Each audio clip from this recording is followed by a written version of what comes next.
Hello aspirant, स्वागत है आपका मेरे यूट्यूब चैनल में। और आज हम आपके लिए जुलाई 2025 के करंट अफेयर्स की भाग 1 वीडियो लेके आए हैं, जिसमें हम जुलाई 1 से लेकर जुलाई 15 तक जितने भी करंट अफेयर्स हैं उनको डिस्कस करेंगे और साथ ही साथ जितने भी एक्स्ट्रा फैक्ट बनते हैं उनको भी डिस्कस करेंगे। जैसा कि आप सब लोग जानते हैं, जिन्होंने अगर मेरी वीडियो देखी है, तो हमने जनवरी से जून तक एक जो महामैराथन वीडियो है उसका भाग 1 अपलोड कर दिया है चैनल में। आप उसको वहाँ पे चैनल पे जाके वो वीडियो देख सकते हैं।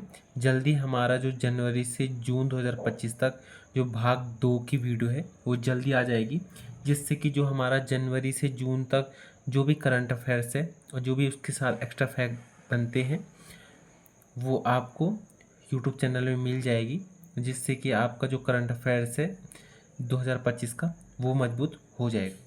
तो यहाँ पे आज हम वीडियो की जो स्टार्टिंग कर रहे हैं वो जुलाई मंथ के पहली तारीख से और 15 तारीख तक जितने भी करंट अफेयर्स हैं उनके बारे में डिस्कस करेंगे।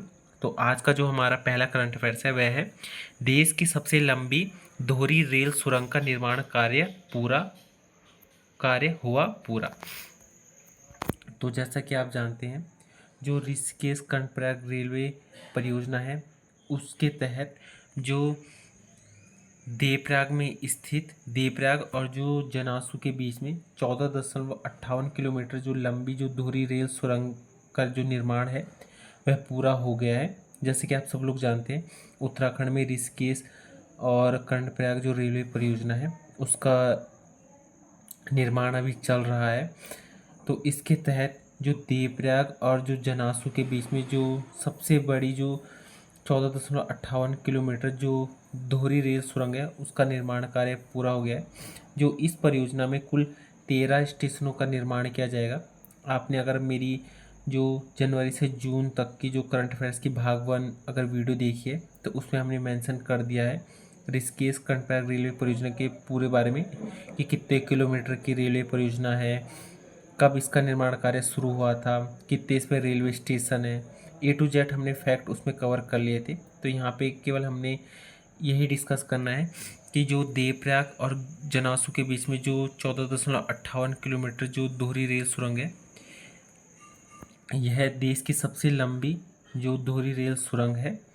और अगर मैं इसकी बात करूं तो इसके बारे में जानते हैं, तो यह सुरंग अब देश की सबसे लंबी रेलवे सुरंग बन गई है, जिसे टनल बोरिंग मशीन शिव और शक्ति की मदद से रिकॉर्ड समय में पूरा किया गया।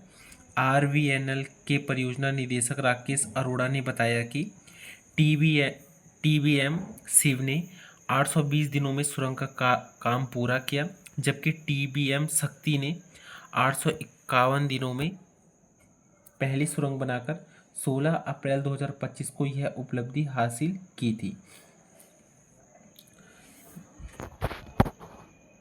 तो जो TBM शिव और शक्ति की मदद से जो देवप्रयाग और जनासू के बीच में जो 14.18 किलोमीटर जो दोहरी रेल सुरंग है उसका निर्माण पूरा हुआ है। बढ़ते हैं अपने नेक्स्ट करंट अफेयर्स की तरफ। तो जो हमारा नेक्स्ट करंट अफेयर्स है वह है प्रत्येक जनपद में 2 आदर्श गांव बनाने की कवायद शुरू। आइए जानते हैं इसके बारे में। तो मुख्यमंत्री पुष्कर सिंह धामी के निर्देश पर ग्राम्य विकास विभाग ने प्रत्येक जिले में 2 आदर्श गांव बनाने की कवायद शुरू कर दी है। चमोली जिले के गैरसैंण तहसील की सारकोट गांव की तर्ज पर आदर्श गांव विकसित किए जाएंगे। तो जो मुख्यमंत्री पुष्कर सिंह धामी हैं उन्होंने पिछले साल जो चमोली जिले का जो सारकोट गांव है उसको आदर्श गांव की संज्ञा दी थी।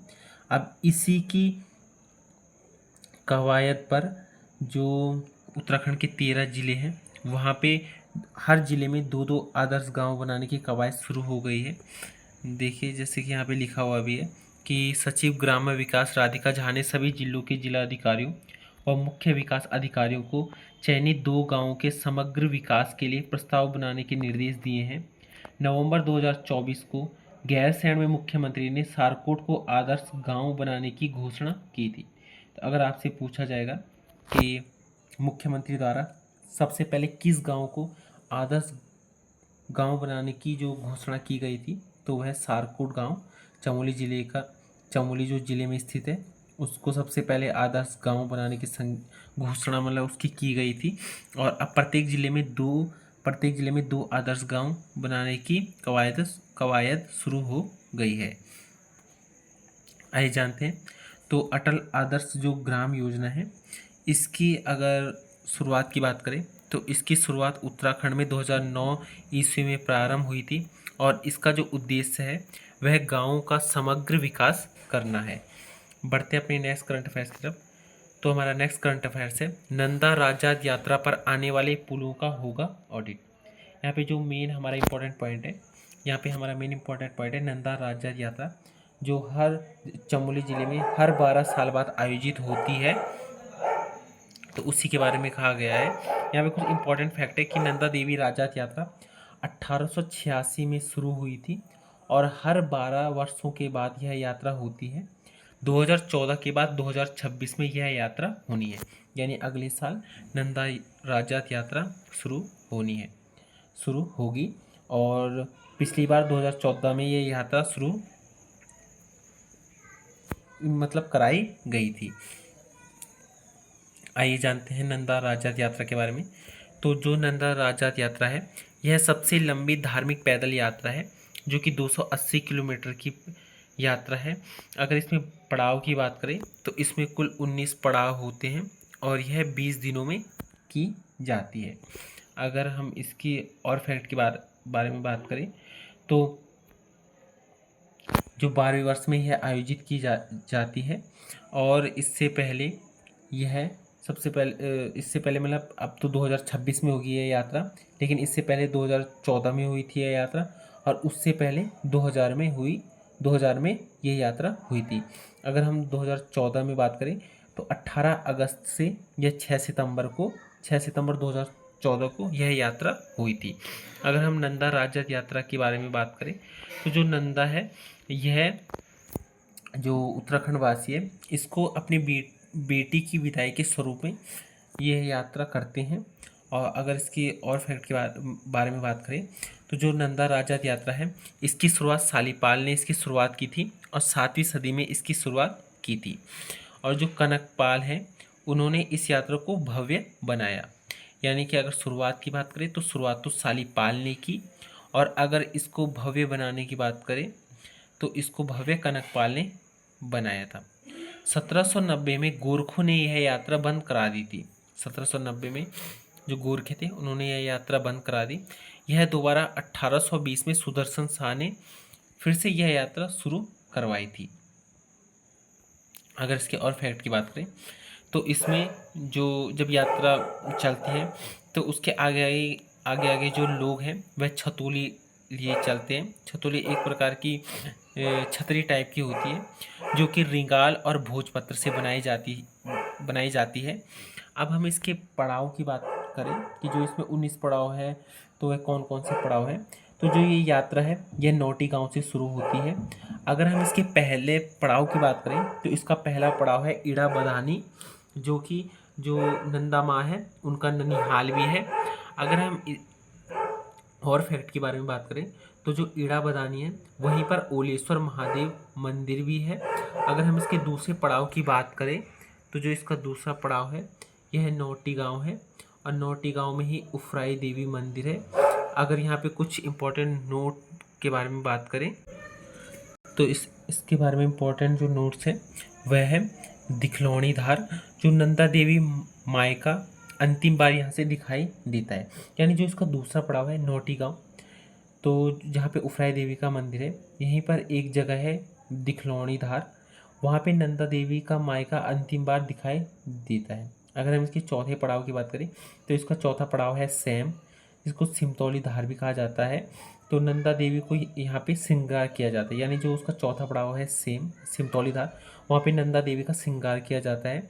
फिर जो भगवती है, जो भगवती पड़ाव है, यहाँ पे केदार बाबा की डोली शामिल होती है। यानी जो भगवती पड़ाव है यहाँ पे केदार बाबा की डोली शामिल होती है और भगवती में ही नंदा देवी के मायके का अंतिम पड़ाव भी है। अगर हम इसके अगले पड़ाव की बात करें तो इसका एक पड़ाव कुलसारी भी है और ससुराल पक्ष का ये पहला पड़ाव है कुलसारी। अगर इसमें और पड़ाव की बात करें तो इसका जो अगला पड़ाव है वह है नंद केसरी, और जो नंद केसरी है यह नंदा देवी का 10वां पड़ाव है। यहाँ पे हम कुछ इंपॉर्टेंट जो पड़ाव है उन्हीं के बारे में डिस्कस कर रहे हैं। तो जो नंद केसरी जो पड़ाव है, यह नंदा देवी का 10वां पड़ाव है। और नंद केसरी में ही गढ़वाल प्लस कुमाऊनी की यात्रा का मिलन बिंदु भी जो नंद केसरी है। यानी ये जो गढ़वाल और कुमाऊनी जो यात्रा है उसका मिलन बिंदु जो है वह नंद केसरी है। नंद केसरी में ही राज राजेश्वरी तथा नंदा देवी का मिलन स्थल होता है, क्योंकि गढ़वाली और कुमाऊनी यात्रा का मिलन बिंदु भी है। तो इसमें जो राज राजेश्वरी है, जिसका जो कि मंदिर भी इसी नगर में स्थित है, तो उसकी जो डोली है शायद वो यहाँ पे मिलती है। तो राज राजेश्वरी तथा नंदा देवी का मिलन स्थल है यहाँ पे।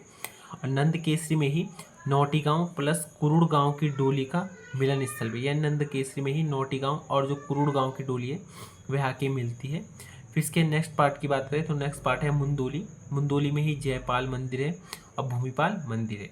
यानी जो माँ की डोली है वह यहाँ रुकती होगी जयपाल मंदिर और भूमिपाल मंदिर में। तो इसीलिए जो मुंदोली है जो पड़ाव है, यहाँ पे जो मंदिर स्थित है उनका मेंशन किया गया है। फिर इसका अगला पड़ाव है बाणगांव। और जो बाणगांव है यह नंदा देवी राजा यात्रा का अंतिम गांव है, मतलब पड़ाव का अंतिम गांव है। और बाणगांव में ही लाटू देवता का मंदिर है। जो लाटू देवता है वह नंदा देवी के भाई माने जाते हैं। फिर इसके अगर अगले पड़ाव की बात करें तो अगला पड़ाव है रूपकुंड। रूपकुंड के ही पास में है पातर नचौड़िया। और यहीं से ही ये पातर नचौड़िया से ही महिलाएं आगे नहीं जाती। यानी इसके बाद जब पुरुष और महिलाएं साथ साथ जाती है तो ये स्थान जो आ जाता है पातर नचौड़िया। तो इस स्थान के बाद महिलाएं आगे नहीं जाती, केवल पुरुष ही आगे जाते हैं। अगर हम पातर नचौड़िया की अन्य नाम की बात करें तो इसे निराली धार भी कहा जाता है। और निराली धार को पार करने के बाद जूरांगली दर्रा आता है, जो यात्रा का सबसे मुश्किल रास्ता है। यानी जो नंदा देवी यात्रा का जो सबसे मुश्किल जो रास्ता है वह जूरांगली दर्रा है। और इसको मृत्यु की गली भी कहा जाता है। जूरांगली दर्रा को पार करके शिला समुद्र बुग्याल में विश्राम करते हैं। यानी जूरांगली दर्रा जो है उसको जब पार किया जाता है उसके बाद शिला समुद्र बुग्याल में यह विश्राम करते हैं। फिर इनका अगला पड़ाव जो है वह चांदनी घाट है। यानी चांदनी घाट जो है वह जाते समय का अंतिम पड़ाव। जब ये जाते हैं जाते समय जो इनका अंतिम पड़ाव है वह चांदनी घाट है। और चांदनी घाट में ही ये रात्रि विश्राम करते हैं। फिर होमकुंड, जो होमकुंड है वहाँ पे जो खाड़ो मेढ़ा को छोड़ दिया जाता है। खाड़ो मेढ़ा यानी कि जो 4 सिंग वाला खाड़ो होता है वह भी नंदा देवी राजा यात्रा के साथ साथ चलता है। तो हेमकुंड में जो खाड़ो और मेढ़ा उसको छोड़ दिया जाता है। अगर हम वापसी की बात करें, यानी जब यात्रा होमकुंड तक चल जाती है, नौटी गांव से होमकुंड तक चल जाती है, फिर जब वो वापस आते हैं तो वापस का जो पहला पड़ाव है वह है सुतोल गांव। और यात्रा का जो अंतिम पड़ाव है वह है घाट। और जो घाट है उसका वर्तमान नाम अभी बदलकर नंदा नगर रख दिया गया है। अगर हम और एक्स्ट्रा फैक्ट की बात करें तो जो नंदा देवी राजत यात्रा है इसको हिमालय का महाकुंभ भी कहा जाता है। और एक बुक है जो कि इन द गौर ऑफ नंदा देवी, यह चंद्र सिंह नेगी ने इसको लिखा है, जो जिनकी बुक है इन द गौर ऑफ नंदा देवी। बढ़ते अपने नेक्स्ट करंट अफेयर्स की तरफ। तो जो हमारा नेक्स्ट करंट अफेयर्स है वह है लगातार दूसरी बार भाजपा प्रदेश अध्यक्ष चुने गए महेंद्र भट्ट। तो उत्तराखंड में जो भाजपा प्रदेश अध्यक्ष है वह महेंद्र भट्ट को चुना गया है। यह लगातार वह दूसरी बार उत्तराखंड में जो भाजपा के जो प्रदेश अध्यक्ष हैं वह चुने गए हैं। बढ़ते अपने नेक्स्ट करंट अफेयर्स की तरफ। तो हमारा नेक्स्ट करंट अफेयर्स है उत्तराखंड में 4 साल लगातार धामी सरकार। तो आइए इसके बारे में जानते हैं। तो मुख्यमंत्री पुष्कर सिंह धामी आज शुक्रवार को प्रदेश में भाजपा के सबसे लंबे कार्यकाल वाले मुख्यमंत्री बनने जा रहे हैं। सीएम की कुर्सी पर उन्हें लगातार 4 साल हो जाएंगे। ये उनके 2 कार्यकालों के 4 साल हैं जिनमें उन्होंने राज्य में समान नागरिक संहिता लागू करके देश भर में विशेष पहचान बनाई और खूब सुर्खियां बटोरी। तो जो मुख्यमंत्री पुष्कर सिंह धामी है वह भाजपा से जो सबसे लंबे कार्यकाल वाले मुख्यमंत्री बन गए हैं, जिन्होंने 4 साल तक जो है मुख्यमंत्री पद पर अभी तक वह रह चुके हैं। और अभी तक जो 5 साल तक जो लगातार जो मुख्यमंत्री रहे हैं, यानी जो 5 साल तक मुख्यमंत्री पद पर बने रहे, उन वो एकमात्र है नारायण दत्त तिवारी, जो कि हमारे प्रथम निर्वाचित मुख्यमंत्री भी थे, जो कि कांग्रेस पार्टी से थे। और उसके बाद अगर हम बात करें तो उसके बाद जो मुख्यमंत्री पुष्कर सिंह धामी है, वह भाजपा के सबसे लंबे कार्यकाल वाले मुख्यमंत्री बन गए हैं। बढ़ते अपने नेक्स्ट करंट अफेयर्स की तरफ। तो हमारा नेक्स्ट करंट अफेयर्स है, हर प्रभाग में बनेगी गौरा देवी शताब्दी स्मृति वाटिका। तो आइए इसके बारे में जानते हैं। तो इस मानसून में राज्य में 5,000 हेक्टेयर क्षेत्रफल से अधिक क्षेत्र में पौधरोपण का लक्ष्य रखा गया है। इसके अलावा हर वन प्रभाग में गौरा देवी शताब्दी स्मृति वाटिका तैयार की जाएगी। गौरा देवी, जैसे आप सब जानते हैं कि जो गौरा देवी है, उन्होंने उत्तराखंड में जो चिपको आंदोलन है वह चलाया था। तो उन्हीं की जो स्मृति में गौरा देवी शताब्दी स्मृति वाटिका तैयार की जाएगी। हर जो वन प्रभाग है, यानी हर जिले में जो वन प्रभाग होगा वहाँ पे गौरा देवी शताब्दी स्मृति वाटिका तैयार की जाएगी। आइए जानते हैं गौरा देवी के बारे में। तो जो गौरा देवी है, इनका जन्म 1925 को लाता गांव टिहरी में हुआ था। अगर हम इनके पति की बात करें तो इनके पति का नाम मेहरबान सिंह था, और जो इनका ससुराल था वह रैणी गांव चमोली, जो इनका ससुराल था। और यह महिला मंगल दल के अध्यक्ष 1972 में बनी। 1986 में इन्हें वृक्ष मित्र पुरस्कार मिला। जो गौरा देवी थी वो भोटिया जनजाति से थी। अगर हम भोटिया की बात करें तो उत्तराखंड में जो भोटिया है वह 3 जगहों पे पाए जाते हैं। जैसे पिथौरागढ़ की जो भोटिया है उनको सौका कहा जाता है। चमोली में जो भोटिया रहते हैं उनको तोलछा और मारछा कहा जाता है। और उत्तरकाशी में जो भोटिया है उनको जाड़ कहा जाता है। जो गौरा देवी है, यह तोलचा यानी कि जो चमोली में जो भोटिया रहते हैं उस जनजाति से थी। तो यहाँ पे ये इम्पोर्टेंट था कि जो गौरा देवी है, जिन्होंने 1974 में चिपको जो आंदोलन है वह किया था, तो उनके बारे में कुछ एक्स्ट्रा फैक्ट थे। बढ़ते अपने नेक्स्ट करंट अफेयर्स की तरफ। तो जो हमारा नेक्स्ट करंट अफेयर्स है वह है, बाधा हुई पार तो 82 तक रेल पकड़ेगी रफ्तार। यहाँ पे जो मेन है वह ऋषिकेश कर्णप्रयाग रेलवे लाइन के बारे में कहा गया है। तो यहाँ पे कुछ इंपॉर्टेंट फैक्ट होंगे, उनके बारे में जान लेते हैं। तो RVNL ने वर्ष 2026 के अंत तक योग नगरी से 82 तक ट्रेन दौड़ाने का लक्ष्य रखा है। इस लक्ष्य को पूर्ण करने के लिए 25% कार्य शेष रह गया है। ढालवाला से नीरगड्डू तक करीब 5 किलोमीटर लंबी सुरंग RVNL के इस लक्ष्य में एक बड़ी बाधा बन रही है।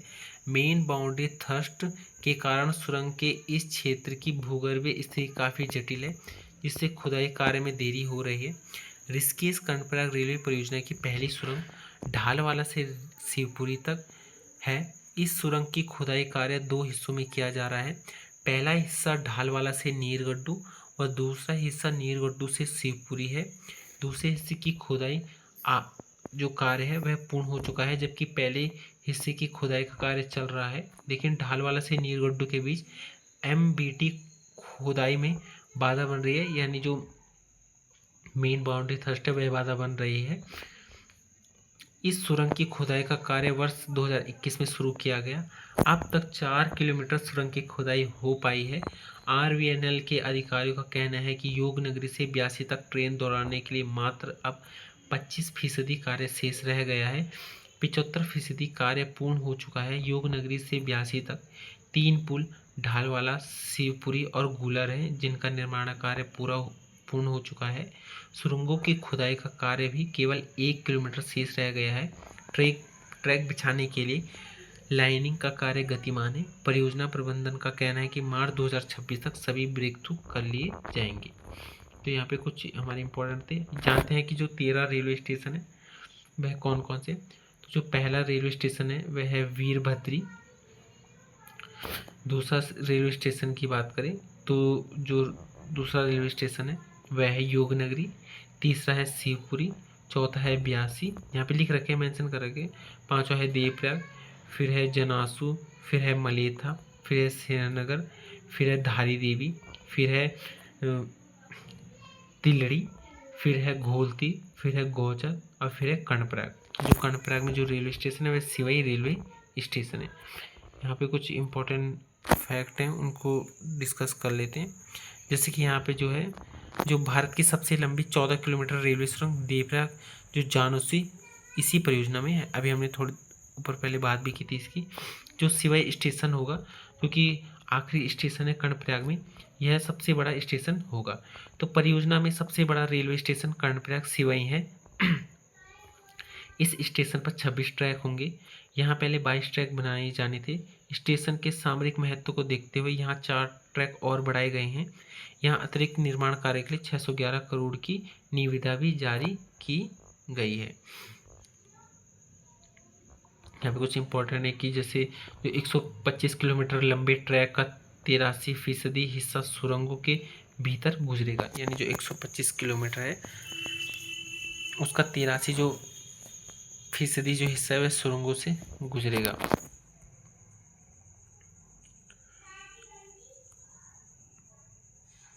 यहाँ पे बात करें तो परियोजना के वर्ष 2016 में जब परियोजना स्वीकृत हुई थी, तब 125 किलोमीटर लंबी ट्रैक वाली इस परियोजना की लागत करीब 16,216 करोड़ थी, जो धीरे धीरे बढ़कर अब करीब 2 गुना पहुँच चुकी है। यानी कि ये 32,000 जो करोड़ है उसके पार पहुँच गई है। अब इस योजना की लागत 30,000 करोड़ पार पहुँच गई है। परियोजना के स्टेशनों में कुछ बदलाव भी किया गया है।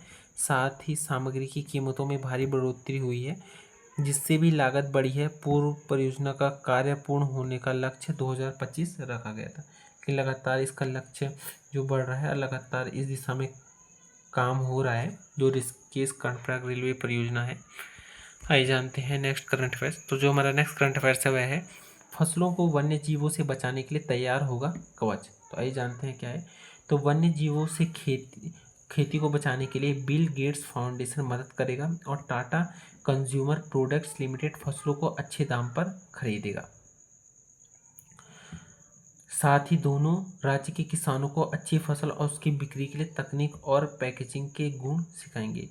यानी जो बिल गेट्स फाउंडेशन है और जो टाटा कंज्यूमर प्रोडक्ट्स लिमिटेड है, वह उत्तराखंड में जो फसल है उनको अच्छे दाम पे खरीदेगा और उनमें मदद भी करेगा। यहाँ पे जो हमारा फैक्ट था यही था कि जो बिल गेट्स फाउंडेशन और टाटा कंज्यूमर जो होगा वह उत्तराखंड में फसलों को खरीदने में, उनके दाम खरीदने में मदद करेगा। बढ़ते हैं अपने नेक्स्ट करंट अफेयर्स की तरफ। तो जो हमारा नेक्स्ट करंट अफेयर्स है वह है गलोगी जल विद्युत परियोजना। तो आइए जानते हैं। तो भाखड़ा व्यास प्रबंधन बोर्ड के अध्यक्ष मनोज त्रिपाठी ने UJVNL की ऐतिहासिक गलोगी लघु जल विद्युत परियोजना का दौरा किया। वर्ष 1907 में मसूरी के पास स्थापित इस परियोजना से 118 वर्षों से निरंतर विद्युत उत्पादन हो रहा है। जो गलोगी जल विद्युत परियोजना थी, इसकी जो स्थापना हुई थी वह 1907 मसूरी में हुई थी। आइए जानते हैं इसके बारे में कुछ एक्स्ट्रा फैक्ट। तो जो गलोगी जल विद्युत परियोजना है, यह उत्तराखंड या उत्तर भारत की पहली लघु जल विद्युत परियोजना थी और इसकी स्थापना 1907 में हुई थी और मसूरी के कयारकुली एवं भट्टा गांव के बीच में यह हुई थी और यह 3.5 मेगावाट की परियोजना है। जो गलोगी जल विद्युत परियोजना है, इसका जो खाका था वह कर्नल वेब के नेतृत्व में बिलिंघट ने बनाया था। इस परियोजना का कार्य 1907 में पूर्ण हुआ और मई 1909 ईस्वी में विधिवत रूप से शुभारंभ किया गया। दक्षिण भारत के मैसूर के बाद गलोगी जल विद्युत परियोजना देश का दूसरा एवं उत्तर भारत का प्रथम विद्युत ग्रह है। बढ़ते हैं अपने नेक्स्ट करंट अफेयर्स की तरफ। तो जो हमारा नेक्स्ट करंट अफेयर्स है वह है CM स्वरोजगार योजना के लिए ऑनलाइन आवेदन शुरू। अभी जो हमारा इंपॉर्टेंट पॉइंट है वह है CM स्वरोजगार योजना। आइए इसके बारे में जानते हैं। तो मुख्यमंत्री स्वरोजगार योजना 2.0 के लिए उद्योग विभाग ने ऑनलाइन आवेदन प्रक्रिया शुरू कर दी है।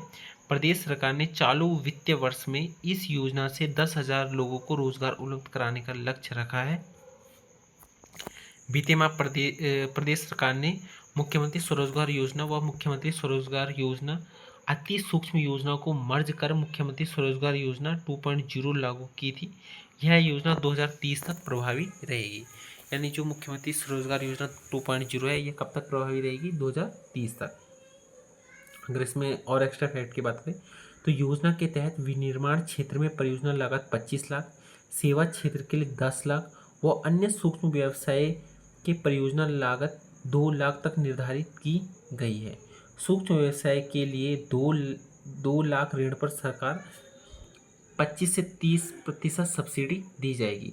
यानी जो सूक्ष्म व्यवसाय है या सूक्ष्म व्यवसाय है यानी कि जो छोटे व्यवसाय है उनके लिए जो सरकार है वह 2 लाख का ऋण देगी, जिसमें कि जो 2 लाख के ऋण है उसमें जो सरकार है वह 25 से 30% यानी सब्सिडी उसमें दी जाएगी। इसके अलावा 2 से 10 लाख तक 20 से 25% और 10 से 25 लाख तक ऋण पर 15 से 20% सब्सिडी मिलेगी। यानी जो भी सरकार द्वारा जो ऋण दिया जाएगा उसमें कुछ सब्सिडी दी जाएगी। तो यहाँ पे इम्पोर्टेंट यही है। आइए जानते हैं इसके बारे में कुछ इम्पोर्टेंट।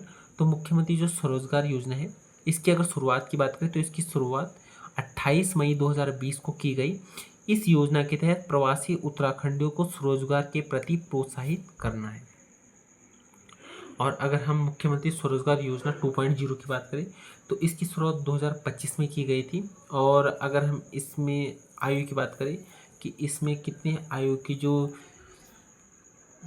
युवक या युवतियाँ हैं वह अप्लाई कर सकते हैं, तो 18 से 40 वर्ष के जो युवा हैं जो स्वरोजगार को बढ़ावा देना चाहते हैं वह इसमें अप्लाई कर सकते हैं। और अगर हम इसमें न्यूनतम लोन की बात करें तो न्यूनतम जो लोन है वह 1 लाख का मिल सकता है और अधिकतम जो लोन है वह 25 लाख तक मिल सकता है।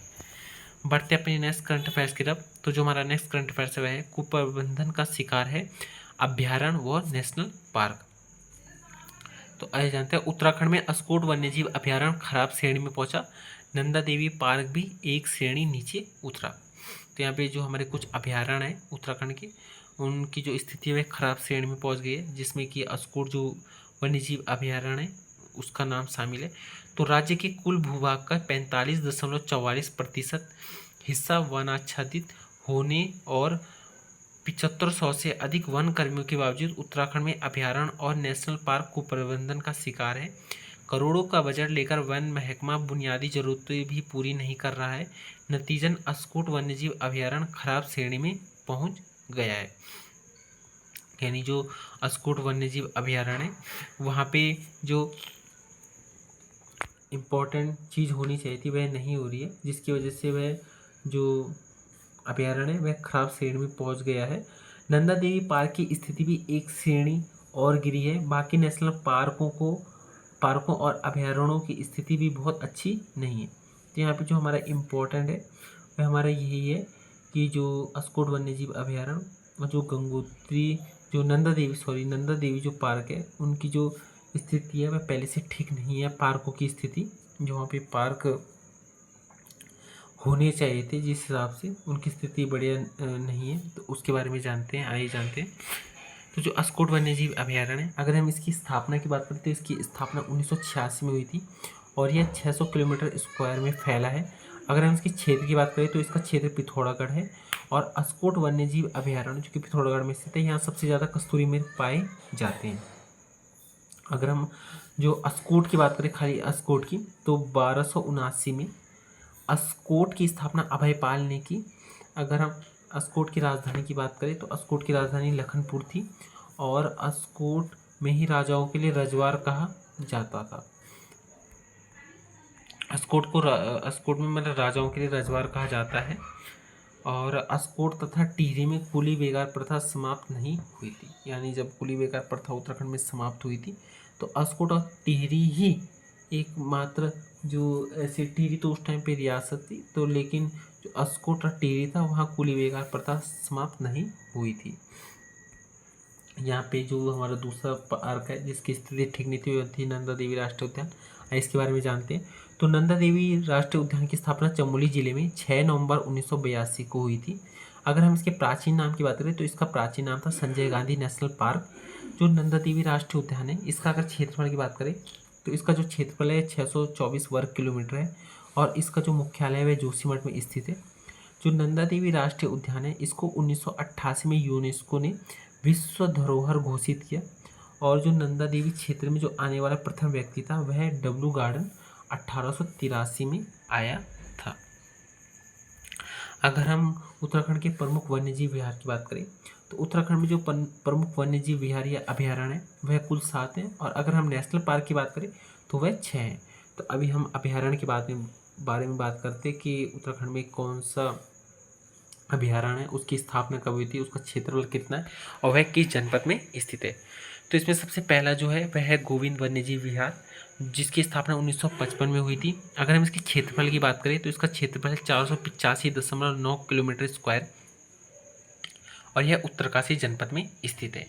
दूसरा है केदारनाथ वन्यजीव विहार, जिसकी स्थापना 1972 में हुई थी, और इसका क्षेत्रफल की बात करें तो इसका क्षेत्रफल है 975.20 किलोमीटर स्क्वायर, और जो यह वन्यजीव विहार स्थित है यह रुद्रप्रयाग और चमोली जिले में स्थित है। तीसरा है अस्कोट वन्यजीव विहार, जिसकी स्थापना 1986 में हुई। इसका एरिया है 599.93 किलोमीटर स्क्वायर, लगभग 600, और यह पिथौरागढ़ जनपद में स्थित है। चौथा है सोना नदी वन्यजीव विहार, इसकी स्थापना 1987 में हुई थी। इसका क्षेत्रफल 301 किलोमीटर स्क्वायर है और यह पौड़ी गढ़वाल में स्थित है। जो पाँचवा है वह है बिनसर वन्यजीव विहार, जिसकी स्थापना 1988 में हुई थी। इसके क्षेत्रफल की बात करें तो 47 किलोमीटर स्क्वायर है और यह अल्मोड़ा जनपद में स्थित है। छठा है मसूरी वन्यजीव विहार, जिसकी स्थापना 1993 में हुई थी। इसका जो क्षेत्रफल है वह 10.82 किलोमीटर स्क्वायर है और राज्य का सबसे छोटा वन्यजीव विहार भी यही है, और जो यह है ये मसूरी देहरादून में स्थित है। जो सातवां है हमारा वह नंदौर वन्यजीव विहार, जिसकी स्थापना 2012 में हुई थी, और ये सबसे नया वन्यजीव विहार है उत्तराखंड का, और जिसका क्षेत्रफल 269.95 किलोमीटर स्क्वायर है। यह नैनीताल चंपावत जनपद में स्थित है। यहाँ नीचे भी मेंशन किया गया है। जो राज्य का सबसे बड़ा वन्यजीव विहार है वह केदारनाथ वन्यजीव विहार है, जिसकी जो एरिया की बात करें वो 975.20 किलोमीटर स्क्वायर है, और सर्वाधिक कस्तूरी मृग वाला अभयारण्य जो है वह अस्कोट वन्यजीव विहार है, और जो गोविंद वन्यजीव विहार है यानी जो उत्तरकाशी में स्थित है यह स्नो लेपर्ड व दाढ़ी वाले गिद्ध के लिए प्रसिद्ध है। और जो मसूरी वन्यजीव विहार है, अगर इसके पुराने नाम की बात करें तो इसका पुराना नाम है विनोग माउंट क्वेल था। इसका पुराना नाम विनोग माउंट क्वेल था। इस वन्यजीव विहार में मुख्य वन जीव प्राणी पहाड़ी बटेर है, यानी यहाँ पहाड़ी बटेर ज़्यादा पाया जाता है। जो मसूरी वन्यजीव विहार है जिसको कि विनोग माउंट क्वेल भी कहा जाता है। तो आइए जानते हैं अपने नेक्स्ट करंट अफेयर्स के बारे में। तो हमारा नेक्स्ट करंट अफेयर्स है धारचूला से गुंजी के लिए रवाना हुए मानसरोवर यात्री। तो जैसा कि आप जानते हैं कि जो कैलाश मानसरोवर जो यात्रा है उसका आगाज़ हो गया है, तो उसके बारे में यह जानकारी दी गई है। तो आइए जानते हैं कुछ एक्स्ट्रा फैक्ट। तो जो कैलाश मानसरोवर यात्रा है यह पिथौरागढ़ के लिपुलेख दर्रा से होकर मानसरोवर तक जाती है। यात्री कैलाश पर्वत के चारों ओर परिक्रमा करते हैं। कैलाश पर्वत तिब्बत चीन के निकट मानसरोवर झील है, यानी जो कैलाश पर्वत है जो तिब्बत में स्थित है और चीन में आता है, इसके निकट मानसरोवर झील है। मानसरोवर झील 4600 मीटर की ऊंचाई पर स्थित झील है। जो मानसरोवर झील है वह राक्षस ताल से जुड़ी है और राक्षस ताल से ही सतलज नदी निकलती है। जो कैलाश पर्वत है इसको गण पर्वत व रजतगिरी भी कहा जाता है। कैलाश मानसरोवर यात्रा जून से सितंबर माह के बीच में होती है। कैलाश मानसरोवर यात्रा कुमाऊं मंडल विकास निगम, भारतीय विदेश मंत्रालय एवं ITBP के सहयोग से पूरी होती है। कैलाश मानसरोवर यात्रा पिथौरागढ़ के लिपुलेख दर्रे से होकर जाती है। कैलाश मानसरोवर यात्रा दिल्ली से अल्मोड़ा, फिर कोसानी, फिर ढीढ़ीहाट होते हुए धारचूला पहुंचती है। इसके आगे तवाघाट, गुंजी और नवी ढांग से होते हुए यात्रा लिपुलेख दर्रे के माध्यम से तिब्बत पहुंचती है। कैलाश मानसरोवर यात्रा का दूसरा महत्वपूर्ण गंतव्य मानसरोवर झील है, जिसे देवताओं की झील भी कहते हैं। कैलाश शिखर की बनावट शिवलिंग की तरह है। इसका उच्चतम शिखर बिंदु ओल्मा पास की ऊंचाई 5810 मीटर है, यानी जो कैलाश पर्वत है अगर हम उसके उच्चतम बिंदु की बात करें, यानी जो उच्चतम बिंदु है उसका वह है ओल्मा पास और जिसकी ऊंचाई 5810 मीटर है। कैलाश पर्वत के चारों ओर परिक्रमा की दूरी 51 किलोमीटर की गोलाई में है। कैलाश के मानसरोवर झील की दूरी 32 किलोमीटर है। मुनस्यारी की जोहार घाटी व चमोली के नीति दर्रा से भी कैलाश मानसरोवर यात्रा की जाती थी।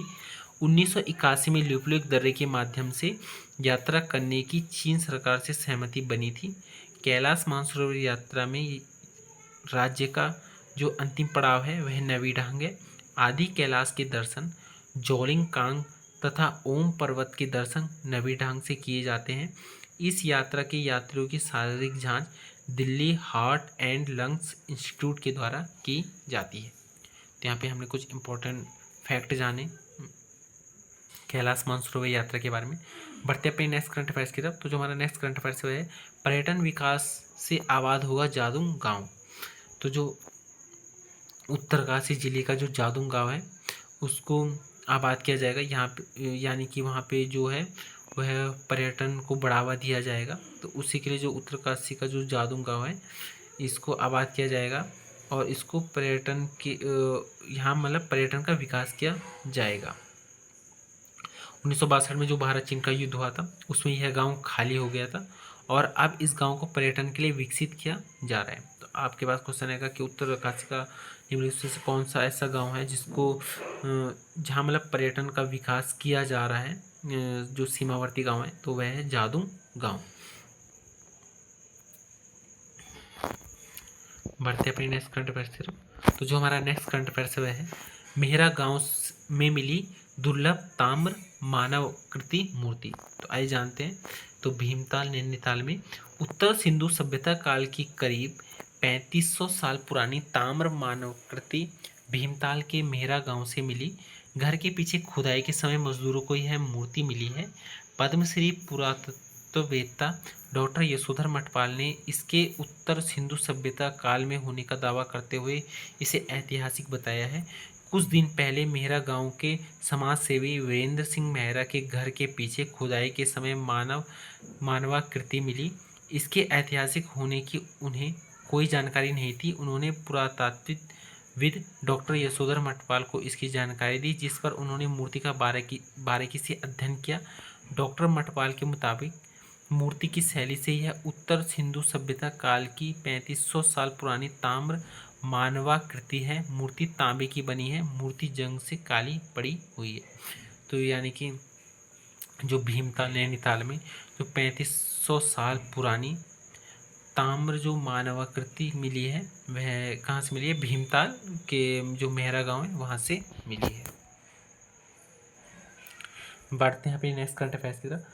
जो हमारा नेक्स्ट करंट अफेयर्स है वह है सूर्य देवभूमि चैलेंज। तो आइए जानते हैं इसके बारे में कि क्या है सूर्य देवभूमि चैलेंज।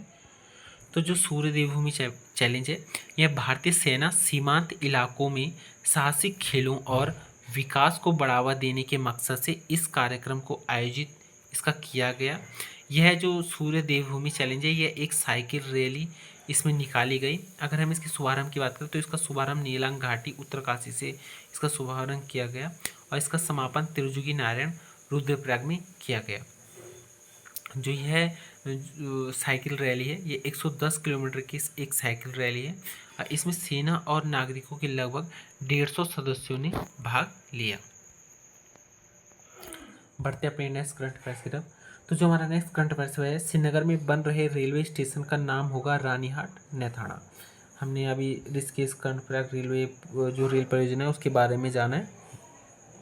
तो इस परियोजना में जो श्रीनगर में जो रेलवे स्टेशन बन रहा है उसका जो नाम है वह रानीहाट नेथाना को जो नाम है उसकी मांग की गई है। तो अभी यह होता है कि नहीं होता आप इसको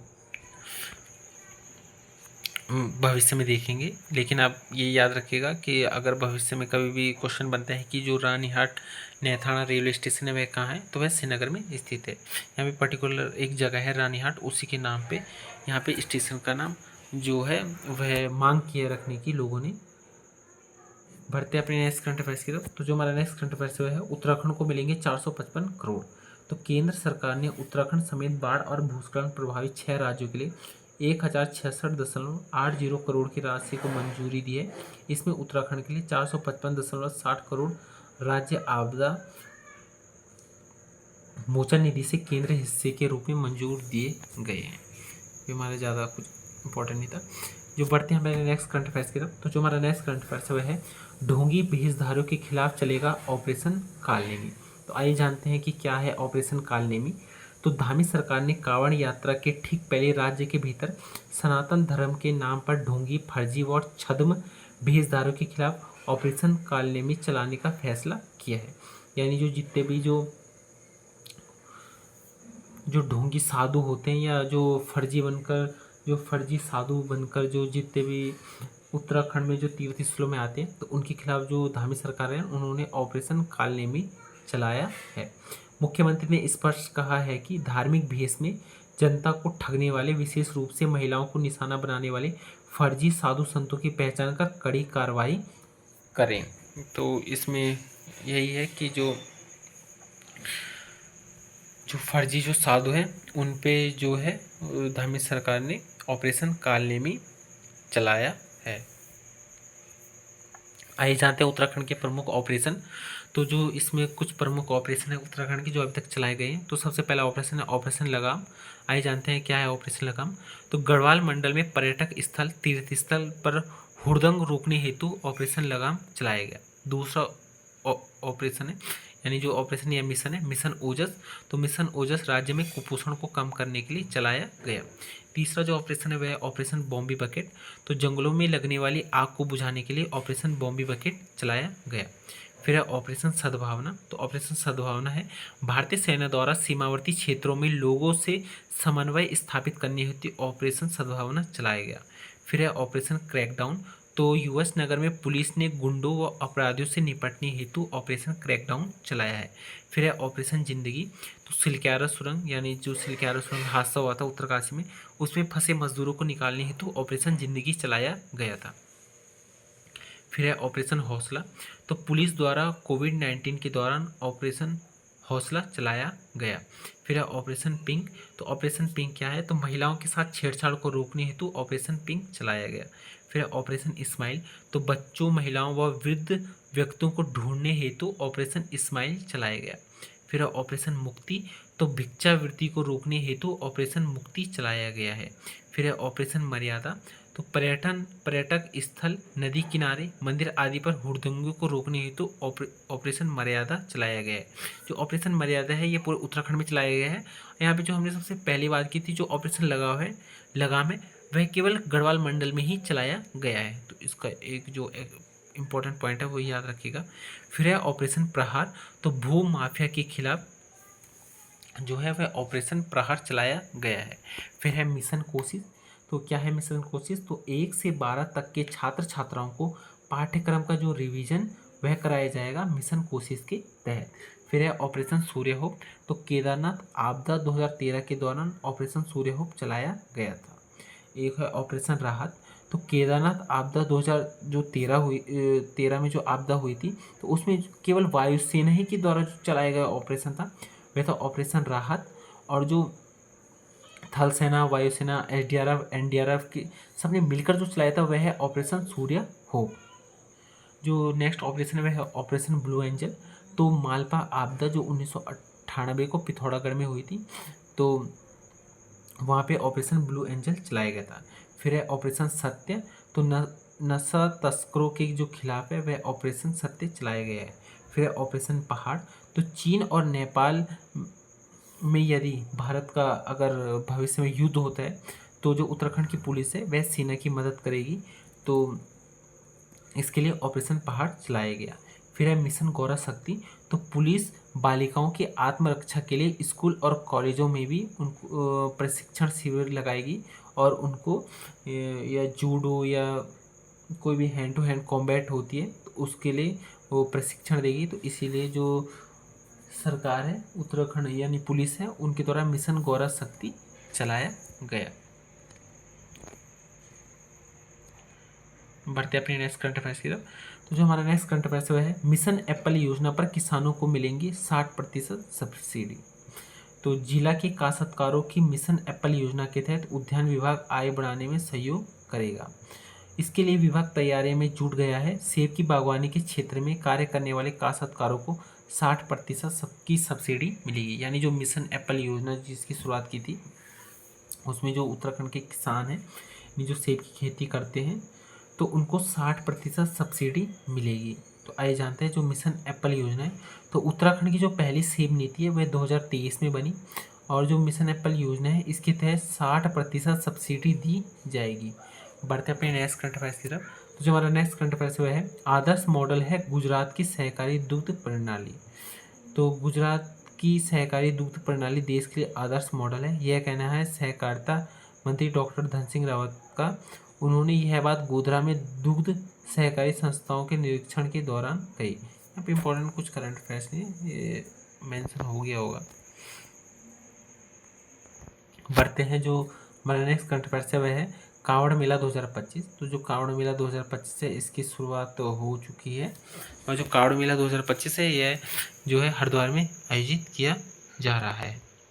बढ़ते हैं अपने नेक्स्ट करंट अफेयर्स की तरफ। तो जो हमारा नेक्स्ट करंट अफेयर्स वह है वन मंत्री ने बीज बम अभियान की शुरुआत की। तो आइए जानते हैं। तो उत्तराखंड के जो वन मंत्री है सुबोध उनियाल, उन्होंने बुधवार को बीज बम अभियान की शुरुआत की। यह अभियान हिमालय पर्यावरण जड़ी बूटी एग्रो संस्थान जाड़ी के सहयोग से शुरू किया गया है। वन मंत्री ने कहा कि यह वन्यजीव और मानव संघर्ष के न्यूनीकरण की दिशा में एक सकारात्मक पहल है। बीज बम अभियान को वार्षिक कार्ययोजना में शामिल किया जाएगा। इस संबंध अधिकारियों को निर्देशित किए जाते हैं। उन्होंने कहा कि बिना जन सहभागिता के वनों का संरक्षण और संवर्धन संभव नहीं है। उन्होंने बीज बम अभियान शुरू करने वाले द्वारिका प्रसाद सेमवाल के कार्यों की सराहना की। जो यह बीज बम अभियान है, यह जो इसकी शुरुआत की थी वह द्वारिका प्रसाद सेमवाल ने की थी, और जो राज्य सरकार है उन्होंने उनके कार्यों की सराहना की है। इस बीज बम अभियान यानी बेसिकली जो है वह हर जगह बीज को छिड़कना होता है वनों में, जिससे कि जो पेड़ है वह और ज़्यादा जो कि वन राज्य में उगे और राज्य में जो राज्य है वह वनाच्छादित हो सके। तो इसीलिए जो हमारे वन मंत्री है सुबोध उनियाल, उन्होंने भी इसकी शुरुआत की है बीज बम अभियान की शुरुआत। लेकिन अगर हम इसकी बात करें जो इसकी शुरुआत जो की थी वह द्वारिका प्रसाद सेमवाल ने इसकी शुरुआत की थी, और अब यह पूरे राज्य स्तर में चलाया जा रहा है। बढ़ते हैं अपने नेक्स्ट करंट अफेयर्स की तरफ। तो जो हमारा नेक्स्ट करंट अफेयर्स है भूमि के गर्म पानी से बिजली बनाने की राह हुई आसान। इसको जो अगर आपने हमारी वीडियो नहीं देखी है जनवरी से जो जून के करंट अफेयर्स की भाग 1 है उसमें भी हमने डिस्कस कर लिया था।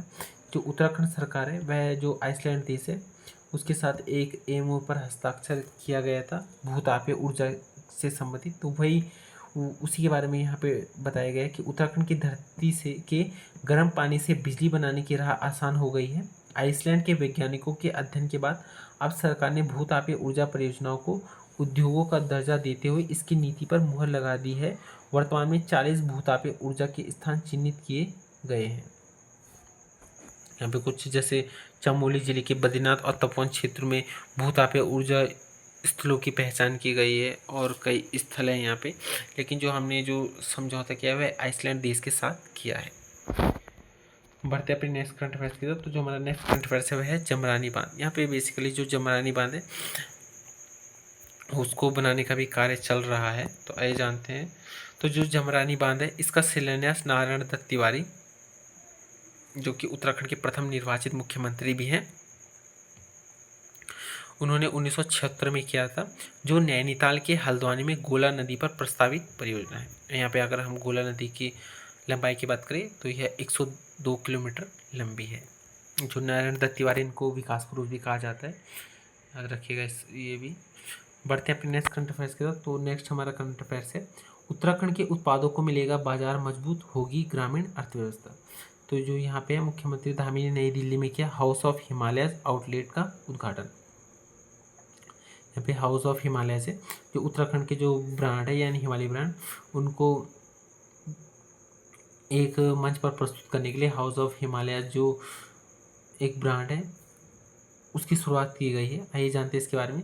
तो राज्य के सभी मौजूदा ब्रांडों का लाभ उठाता है और बिक्री बढ़ाकर तथा उत्पादों की गुणवत्ता में सुधार कर बेहतर ब्रांडिंग और पैकेजिंग करके हिमालय आजीविका को मजबूत करता है। यानी अगर आप किसी भी सोशल साइट में जाते हो और किसी भी सर्च इंजन में जाते हो, अगर वहाँ पे आप हाउस ऑफ हिमालय सर्च करते हो तो वहाँ पे आपको एक लिंक मिल जाएगी जिसमें कि आपको हाउस ऑफ हिमालय के अंदर उत्तराखंड के जितने भी जो हिमालय प्रोडक्ट के ब्रांड हैं वो आपको मिल सकेंगे। इससे जो राज्य में जो उत्पाद है उनको बढ़ावा मिल रहा है हाउस ऑफ हिमालय ब्रांड के अंदर। अगर हम इसकी शुरुआत की बात करें तो इसकी शुरुआत 8 दिसंबर 2023 को मोदी जी द्वारा की गई थी और उत्तरकाशी के हरसिल में उत्पादों का विपणन कार्य शुरू हो गया है। उत्तरकाशी में जो हरसिल में उत्पादों का विपणन कार्य शुरू हो गया है। अगर हम इसके उत्पाद की बात करें कि इसमें जो हाउस ऑफ हिमालय है, इसमें कौन कौन से जो हिमालय जो उत्पाद है शामिल किए गए हैं, तो इसमें है मुनस्यारी राजमा, चक्राता राजमा, पहाड़ी राजमा जिसको कि लाल किडनी बीन्स भी कहा जाता है, हरसिल राजमा, पहाड़ी गहत दाल, काला सोयाबीन जिसको पहाड़ी काला भट्ट भी बोला जाता है, पहाड़ी तुअर दाल जिसको कबूतर मटर कहा जाता है, बार्नयार्ड बाजरा, पहाड़ी झंगोरा जिसको कहा जाता है, अमरेंथस बाजरा जिसको पहाड़ी चौलाई कहा जाता है, लाल चावल, रागी आटा जिसको कि बाजरा आटा कहा जाता है, सरसों का तेल, A2 गाय का घी, हल्दी पाउडर, तिमुर फ्लेवर्ड नमक, पहाड़ी जम्बू जिसको फारन कहा जाता है, पेरीला बीज यानी पहाड़ी भंगजीरा,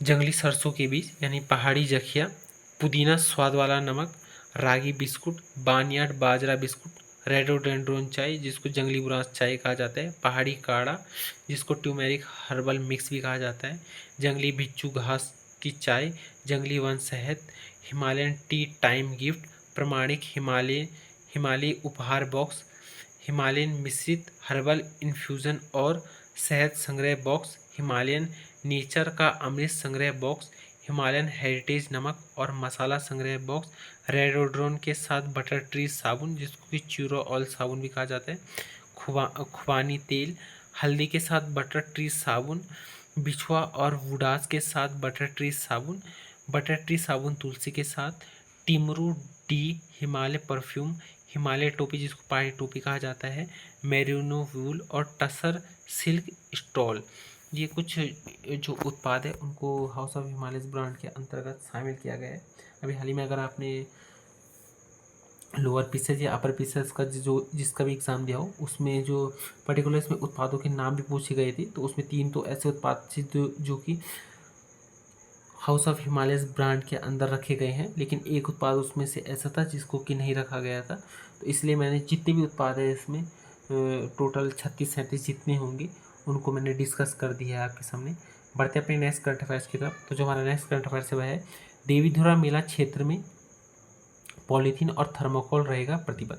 तो जो चंपावत जनपद में देवीधुरा मेला का आयोजन किया जाता है, तो उसी से रिलेटेड यहाँ पे कुछ बताया है कि जो पॉलीथीन और थर्मोकोल है उस पर प्रतिबंधित रहेगा वह। तो आइए जानते हैं देवीधुरा मेले के बारे में। तो यह चंपावत में इसका जो आयोजन किया जाता है, और चंपावत में भी है बाराही धाम, इसको बाराही धाम मेला भी कहा जाता है। ये 12 धाम में आयोजित किया जाता है। इसको पाषाणी मेला और आषाढ़ी कौतिक भी कहा जाता है, यानी ये बाराही धाम मेला भी कहा जाता है, इसको पाषाण मेला भी कहा जाता है और आषाढ़ी कौतिक भी कहा जाता है।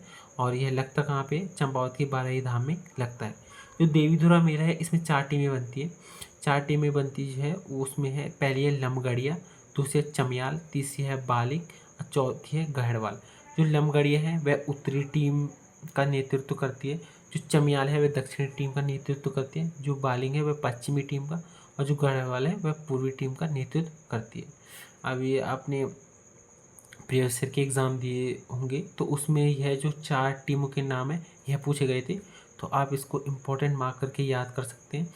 और इसमें जो पत्थर जो फेंकते हैं, पत्थर फेंकने वालों को जो कहा जाता है वह धौंके कहा जाता है, क्योंकि ये पाषाण मेला है। पाषाण जो पत्थर का ही एक पर्यायवाची है, तो जो इसमें पत्थर जो फेंकता है उसको धौंके कहा जाता है।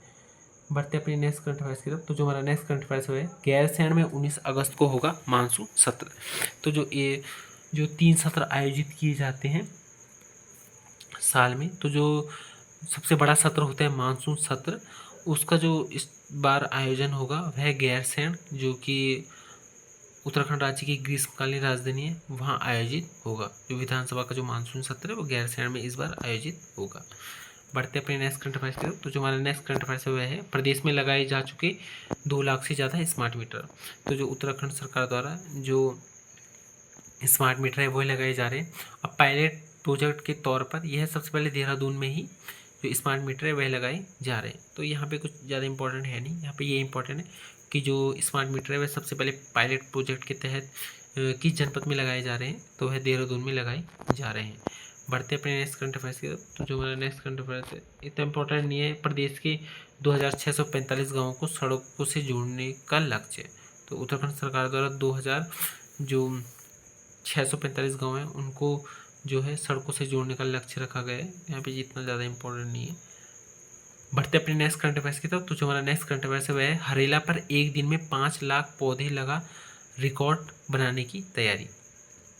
तो उत्तराखंड में जो एक हरेला पर्व है जो कि सावन माह में मनाया जाता है, और जो हरेला पर्व है यह हरियाली का एक प्रतीक है जो कि हर साल 16 जुलाई को मनाया जाता है। और इस बार जो हरेला पर्व है इसमें राज्य सरकार द्वारा 5 लाख जो पौधे हैं उनको लगाकर रिकॉर्ड बनाने की तैयारी। तो आइए जानते हैं कुछ इसके बारे में, इसकी थीम के बारे में कि इसकी थीम क्या है। तो राज्य में हरेला पर्व 16 जुलाई पर 5 लाख पौधे लगाकर रिकॉर्ड बनाने की तैयारी है। इससे पहले वर्ष 2016 में हरेला पर ही 2 लाख पौधे रोपे गए थे। तो हरेला पर्व 16 जुलाई को मनाया जाता है। यह सावन जो माह है उस बारी मनाया जाता है क्योंकि सावन भी स्टार्ट हो चुके हैं। और जो हरेला पर्व है ये हरियाली का प्रतीक है। इस बार की अगर थीम की बात करें तो जो इस बार की जो थीम होगी वह होगी हरेला का त्योहार मनाओ, धरती माँ का ऋण चुकाओ और एक पेड़ की माँ के नाम रखी गई थीम।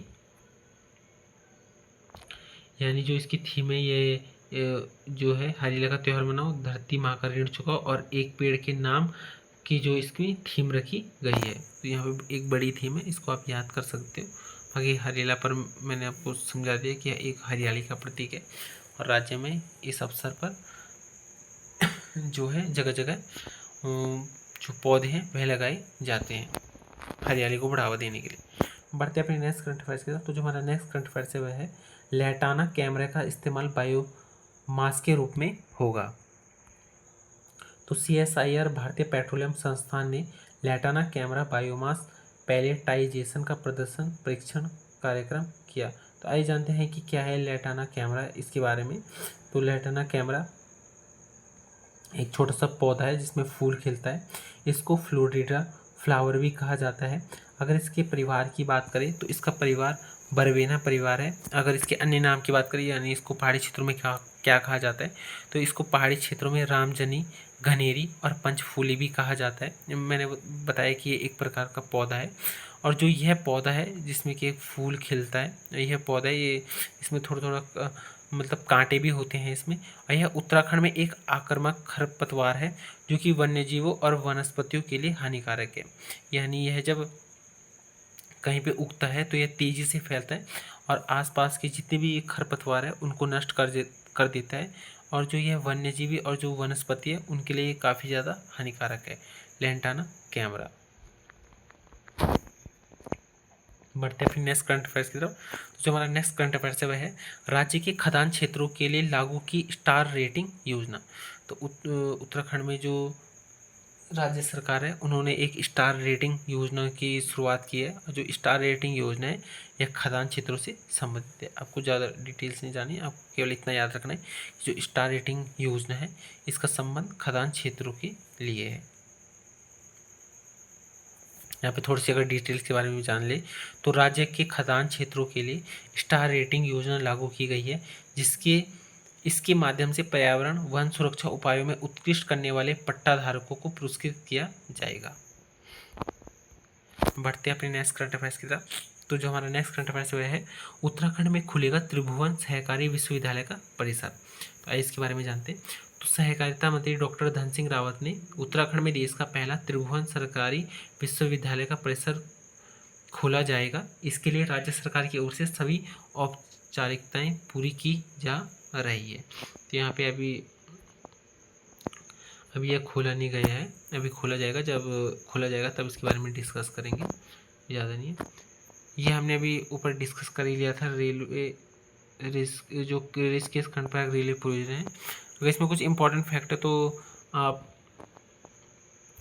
पॉज करके देख सकते हैं। यहाँ पे जो 13 रेलवे स्टेशन है इनके नाम मेंशन किए गए हैं, आप इनको देख सकते हैं।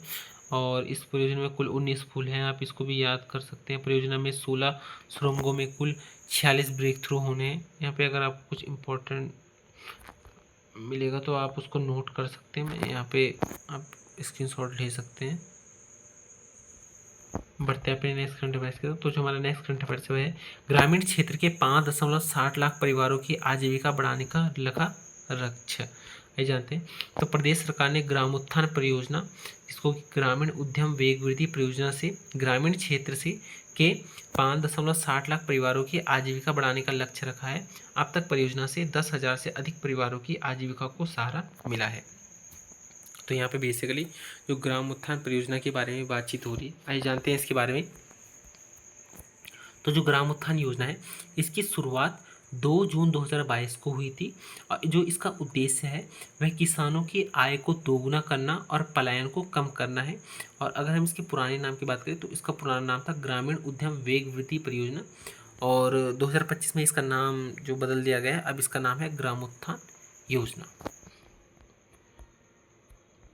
इसी से रिलेटेड एक उत्थान से रिलेटेड एक प्रमुख जो योजना है वह है मुख्यमंत्री उत्थान योजना।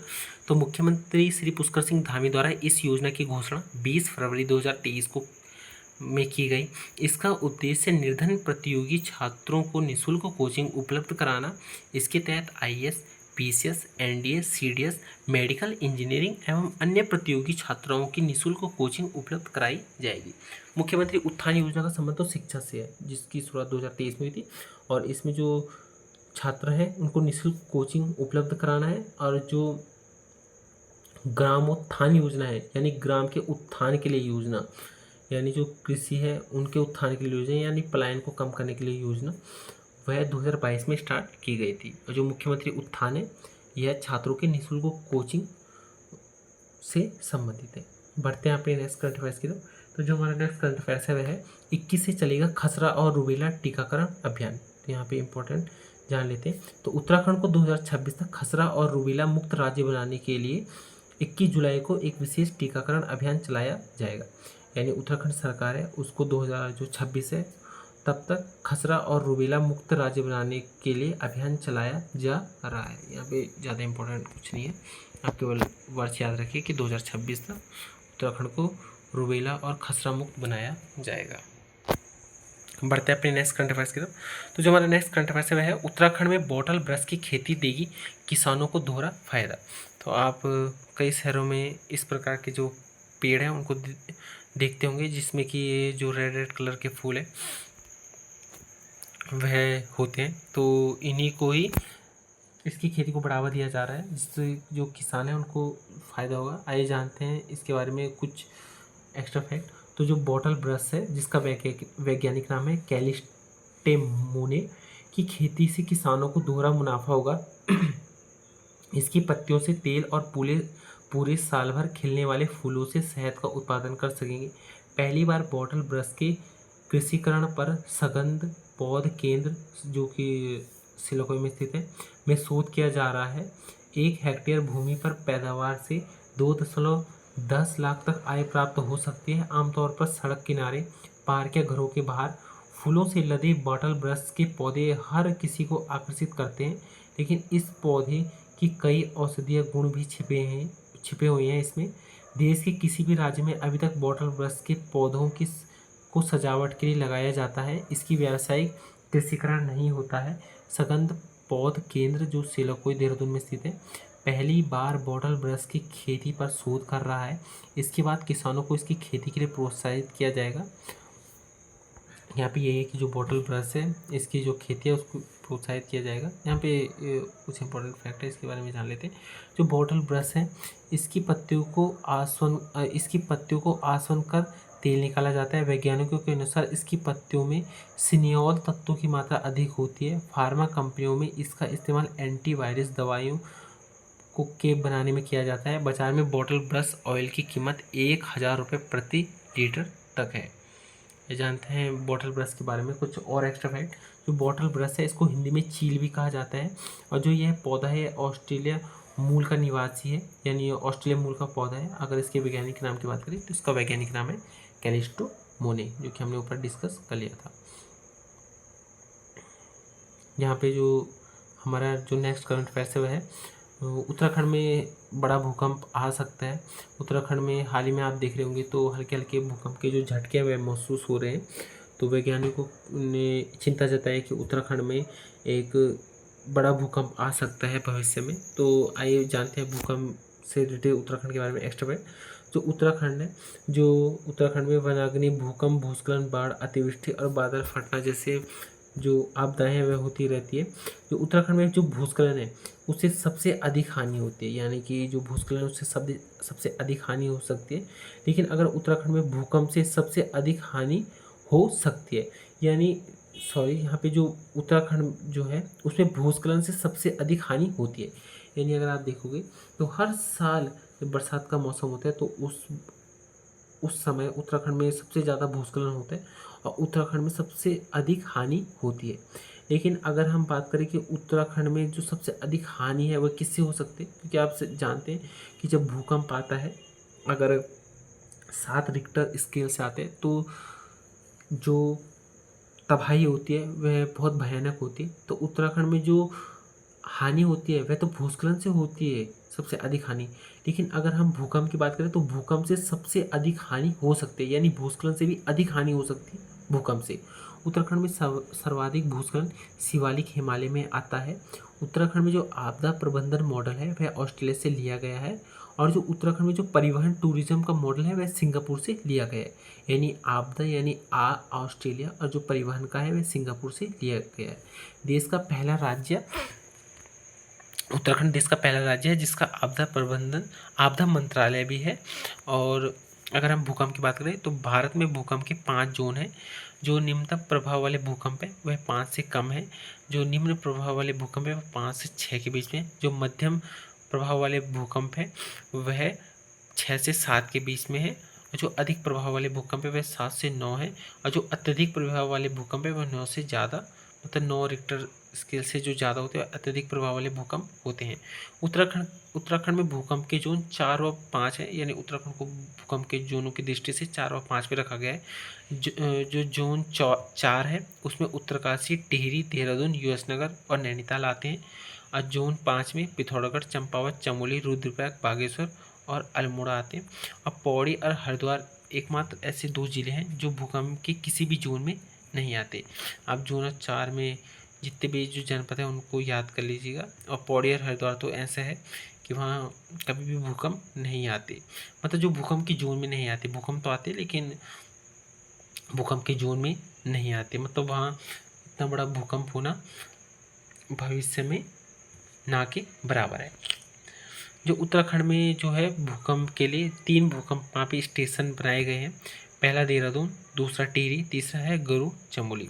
हिमालय पर्वत में विश्व का 10% भूकंप आता है। हिमालय पर्वत में भारत का 68% भूकंप आता है।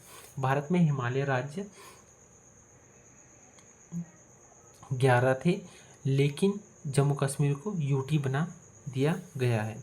जो एमसीटी है यानी मुख्य केंद्रीय बरस या चमोली, गोपेश्वर, देवलधार, पीपलकोटी से होते हुए नेपाल तक जाती है। यहाँ पे हमारा इंपॉर्टेंट करंट अफेयर्स थे। नेक्स्ट है हमारा इंपॉर्टेंट करंट अफेयर्स, वह है कोटी गांव में है 4 सिंह वाला खाडू।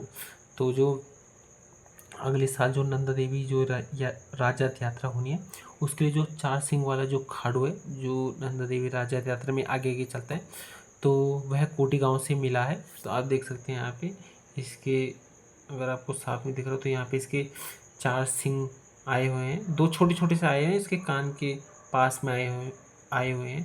तो ये 4 सिंह वाला खाडू है जो कि नंदा देवी राजरथ यात्रा में शामिल होता है। तो यह कहाँ से मिला है, तो विकासखंड कर्णप्रयाग जो चमोली है उसी के विकासखंड कोटी गांव से 4 सिंह वाला खाडू मिला है।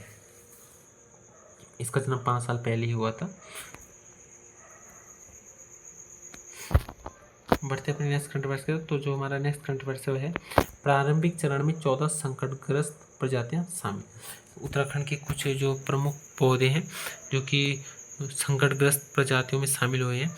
तो कार्यक्रम के पहले चरण में 14 ऐसी प्रजातियों को शामिल किया गया है जो या तो international union for conservation of nature की रेड लिस्ट में संकटग्रस्त, अति संकटग्रस्त के रूप में सूचीबद्ध है, या फिर उत्तराखंड राज्य जैव विविधता बोर्ड की संकटग्रस्त प्रजातियों की सूची में शामिल आती है। इसमें मुख्य रूप से त्राइमाण, रेड क्रेन ऑर्किड, सफ़ेद Himalaya lily, golden Himalaya spike, Doon चीटवुड, कुमाऊं फैनपाम, जटामासी, पटवा और हिमालय अर्मेनिया को शामिल किया गया है। यहाँ पे इम्पोर्टेंट ये है कि विशेष योजना में शामिल की जाए नदी जोड़ने की परियोजना। तो मुख्यमंत्री जो पुष्कर सिंह धामी हैं, उन्होंने उत्तराखंड की कुछ नदियों को जोड़ने की अपील प्रधानमंत्री जो है नरेंद्र मोदी से की है। यहाँ पे उन्होंने उनको कुछ भेंट भी दी थी, उनको अगर आप याद रखें तो पीएम को दिया धारचूल का घी, पुरोला का लाल चावल। सीएम ने पीएम को कार्तिक स्वामी मंदिर के प्रतिरूप, कार्तिक स्वामी मंदिर जो कि रुद्रप्रयाग में स्थित है, उत्तर भारत का एकमात्र कार्तिक स्वामी का मंदिर जो कि रुद्रप्रयाग के कौंच पर्वत पे स्थित है, और आदि कैलाश यात्रा पर कॉफ़ी टेबल बुक के साथ ही उत्तराखंड के उत्पाद कनार यानी जो धारचूला का घी, लाल पुरोला चावल, बासमती चावल, काला जीरा, गंधरेण, जम्बू और स्थानीय शहद भेंट किया। यहाँ पे जो पिथौरागढ़ की धारचूल के कनार घाटी का जो कनार घी है यह काफ़ी फेमस है। यहाँ पे गंधरेण की बात करें तो गंधरेण मुख्य रूप से उच्च हिमालयी क्षेत्रों में पैदा होते हैं। यह मसालों एवं औषधि के तौर पर प्रयोग किया जाता है। इसका उपयोग पाचन प्रक्रिया दुरुस्त करने के लिए किया जाता है। जो जम्बू है यह इस मसाले से अनेक स्वास्थ्य लाभ हैं। यह कोलेस्ट्रॉल कम करने, हृदय रोगों को खतरे को घटाने में मदद करता है। तो जो जम्बू है वह एक प्रकार का मसाला है। और जो गंधरेण है यह भी हिमालय क्षेत्रों में एक प्रकार का जो मसाला है वह उगता है। इतना ज़्यादा इम्पोर्टेंट नहीं था। बढ़ते अपने नेक्स्ट करंट अफेयर्स की तरफ। तो जो हमारा नेक्स्ट करंट अफेयर्स है एरोमा नीति खत्म होने से नहीं बढ़ पा रही निवेश की रफ्तार। तो काशीपुर में जो एरोमा पार्क विकसित किया जा रहा था उसी के बारे में यहाँ पे बताया गया है। तो जो उत्तराखंड सरकार द्वारा जो एरोमा नीति लाई गई थी 2018 में, उसके समाप्त होने से काशीपुर एरोमा पार्क में निवेश की रफ्तार धीमी है। 40 एकड़ जमीन पर बन रहे इस पार्क में अब तक 36 एरोमा उद्योगों को जमीन आवंटित की गई है, पर इनमें से 7 ने ही काम शुरू किया है। तो उत्तरकाशी में जो एरोमा नीति 2018 के तहत जो एरोमा पार्क विकसित किया जा रहा है उसके बारे में ये न्यूज़ है। बढ़ते अपने नेक्स्ट करंट अफेयर्स की तरफ। तो जो हमारा नेक्स्ट करंट अफेयर्स है सहकारिता में गुजरात का मॉडल को अपनाएं। तो सहकारिता मंत्री डॉक्टर धन सिंह रावत ने विकास भवन सभागार में जिला सहकारी बैंक व एवं जिला सहकारिता विभाग की बैठक ली। बैठक में मंत्री ने सहकारिता में गुजरात मॉडल को अपनाने के निर्देश दिए हैं। तो जो सहकारिता विभाग है उसमें जो गुजरात का मॉडल है उसको अपनाया जाएगा। तो यहाँ पे इम्पोर्टेंट कुछ नहीं है। यहाँ पे वही है जो अभी हमने डिस्कस किया था, जो मुख्यमंत्री द्वारा जो प्रधानमंत्री मोदी से मुलाकात की गई थी, जो उनको भेंट दी गई थी, उसके बारे में चर्चा है। तो ये थे हमारे एक मिनट। तो ये थे हमारे कुछ इम्पोर्टेंट करंट अफेयर्स जून की, जो कि हमने भाग 1 में डिस्कस की। आई होप आपको वीडियो पसंद आई हो। अभी थोड़ा लेट भी हो रहे क्योंकि रात के 11 से ऊपर हो गया है टाइम। तो अगर आपको वीडियो पसंद आती हो तो वीडियो को लाइक, शेयर एंड सब्सक्राइब ज़रूर कीजिएगा, जिससे कि जो आने वाली नोटिफिकेशन है नई वीडियो की करंट अफेयर्स की वो आपको मिल सके। और कैसी लगे आपको ये वीडियो कमेंट सेक्शन में ज़रूर बताइएगा। अभी थोड़ा मैं यूट्यूब में नया हूँ तो अभी थोड़ा मैं बोल भी नहीं पा रहा हूँ अच्छे ढंग से, इतना एक्सप्लेन अच्छे से नहीं कर पा रहा हूँ। भले मैंने फैक्ट अच्छे लिखे हैं लेकिन मैं उनको बोलने में अभी इतना एक्सपर्ट नहीं हूँ। धीरे धीरे मैं जैसे जैसे वीडियो डालता रहूँगा तो धीरे धीरे इसमें सुधार आएगा और आपको एक अच्छा जो है वीडियो वो मिलेगी, जिससे कि जो आप है वो और बेहतर ढंग से समझ पाएंगे। तो आज के लिए इतना ही। अगर आपने हमारी जून और जनवरी से जून 2025 की करंट अफेयर्स की वीडियो नहीं देखी है तो आप चैनल में जाके उसको देख सकते हैं, जिससे कि आपका जनवरी से जून तक जितना भी करंट अफेयर्स है वो कवर हो जाएगा। और साथ ही साथ उसके साथ हमने कई एक्स्ट्रा फैक्ट डिस्कस किए हैं जो आपके एग्ज़ाम के लिए काफ़ी ज़्यादा महत्वपूर्ण है। तब तक के लिए इतना ही। मिलते हैं आपको जो जुलाई के भाग 2 में, जिसमें हम 15 से लेकर 30 जो जुलाई है उसके करंट अफेयर डिस्कस करेंगे। जैसे जुलाई मंथ एंड होता है आपको वो वीडियो भी मिल जाएगी। और जो जनवरी से जून तक जो हमारी भाग 2 है कुछ ही दिनों में आपको वो वाली वीडियो भी मिल जाएगी, जिसमें हम जनवरी से जून तक का जो जितना भी करंट अफेयर्स है वो भाग 2 या तो भाग 3 आएगा, 2 पार्ट उसके और आएंगे, उसमें आपको मिल जाएगी। तो तब तक के लिए इतना ही। जय हिंद।